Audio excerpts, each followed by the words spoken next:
I don't think I can properly mourn until I'm there with the family. It just still feels like it's not real. Sometimes I see someone walking towards me and I think it's going to be him. Or even just now, I was thinking I should bring extra food home since we just got back from the beach with the family. I was like, oh no, I should just bring food home for him. But I'm like, there is no one to bring food home for. Yeah. Now, Lindsay, of course, it's also a difficult time for, the other family members, especially the children. How are they coping with this tragedy? I think it's really hit in Sihle yesterday. He turns 2 next month, and he definitely, both babies can feel what's happening, but Sihle definitely it's hitting him hard. He's been kind of throwing tantrums more, and he's just angry and kind of gets really clingy, and then he wants to be alone, which is not like him.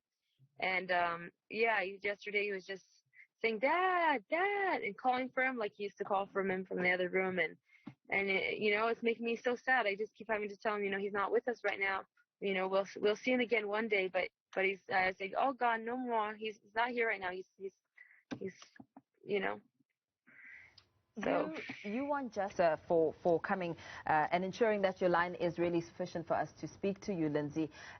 Earlier on, we were speaking about the sort of processes that still need to follow as you mourn your husband. On one end, you also have to ensure that his body is repatriated back to South Africa, and justice should also be served. How is that process panning out? So it's a lot of logistics. There's a lot of things going on. I think there's no time to mourn because there's just so much paperwork and phone calls between the mortuary and the detective, the reporters, just across the board. There's a lot happening. We are flying the body home on Tuesday, and it arrives on Friday. And I'm coming back. I'm trying to leave on Monday or Tuesday myself with the kids to come down. But unfortunately, I can't fly on the same body as the plane because it's a cargo plane, and it's going to take 3 days to get there. So I will meet in Johannesburg where where the body will land. And yeah, it's heartbreaking to even think of my husband as a body. Now, Lindsay, really it is heartbreaking. What has it been like for you having to deal with this? What does it mean? What does life look like for Lindsay Myeni and the rest of the family after this tragic event? I really can hardly even look into the future. I can't even picture life without him. It's really just breaks my heart and makes me sad. He just brought so much to our family. He's like a family's breadwinner and a father and a leader and a provider and a protector. But it's just, I don't know what life will look like, but I know I must go on. And he always said, with whatever you face in life and the hardships you face, you have to keep it moving. That's all you can do. You have to keep it moving. He had lost his own mom and later his dad too. And so to him, it was, he knew we had to keep it moving. So I just keep trying to listen for his voice and, what would Lindani say and what decisions would he want me to make for the kids.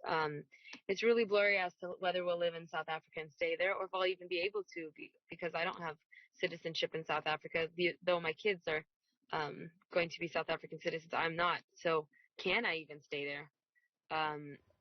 Because that reminds me of him. It feels like home. Or will I have to come back to Hawaii? And how will I feel about Hawaii when I come back? Will I have this hate for the place I'm from because they killed my husband? And it's hard not to attach memories to places and to things, but it just breaks my heart. I mean, I'm right down the street.